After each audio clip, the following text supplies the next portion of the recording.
Are you or someone you know losing the battle with alcohol and drugs? Have you tried everything and it seems like nothing is working?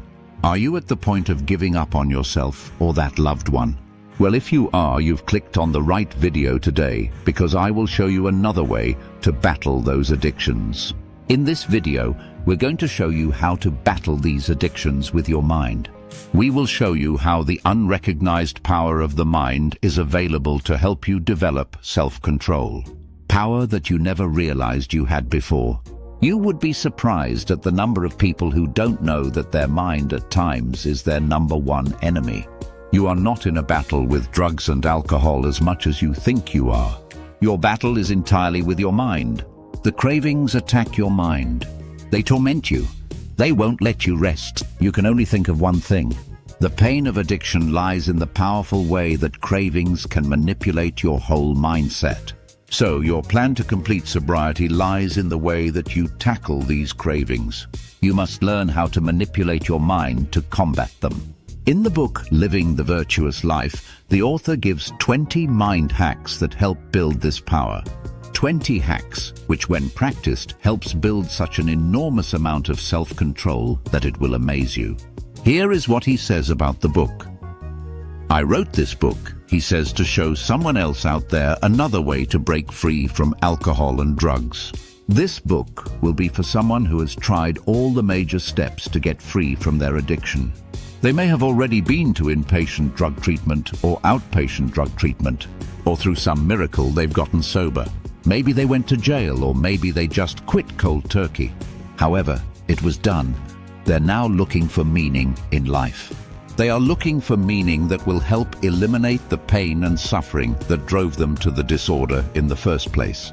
In fact, if they are in treatment or incarcerated, right now, he says, is the best time to read this book. Because the book is a little long and will take time to read, you probably won't have time to read it if you are active in your addiction presently. In this book, he narrows in on 20 practices that will transform your life. These practices are meant to add value and meaning to your life, especially the chapter on purpose. They help build principles and character in your life. You will build a character that has no room for addictions. So, at best, this book is meant to be a gift for someone you know and love, someone you care about and want to see have a better life. If you know someone who's in the position that I just mentioned, this book just might be the miracle that you've been hoping for.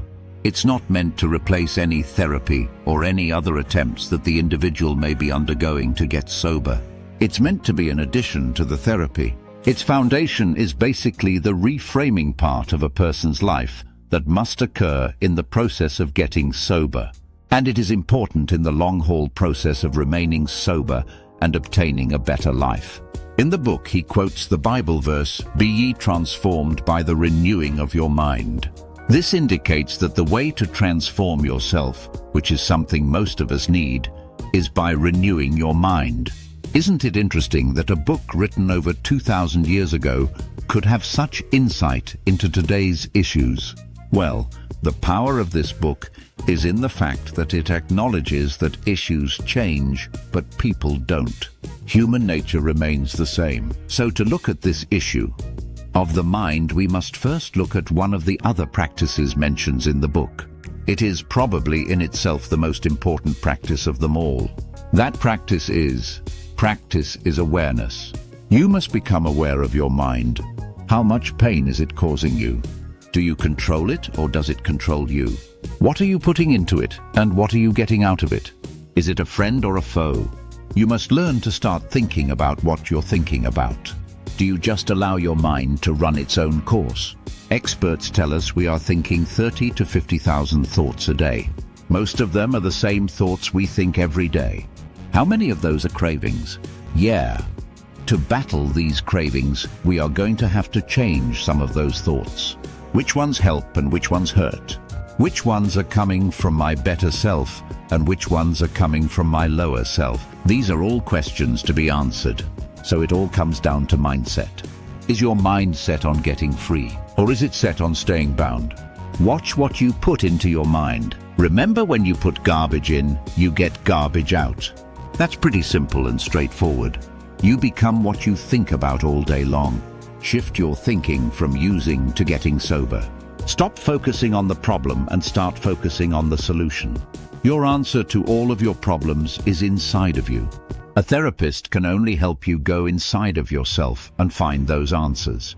You have the power to become your own therapist. Learn as much as you can about your mind. Observe it and improve it. You won't be able to do it all at once, but you can make incremental steps. There are things that you can do that are mentioned in the book, such as journaling and meditation, which helps strengthen your mind. Let's just start with awareness today. Let's ask ourselves, what am I thinking and why am I thinking it? There is a life after addiction, and it's a good life. It's not a problem-free life, but it's a good life. So go out and live that life today. If this video has helped you, please subscribe, like, comment, share, and follow our channel. May the force be with you.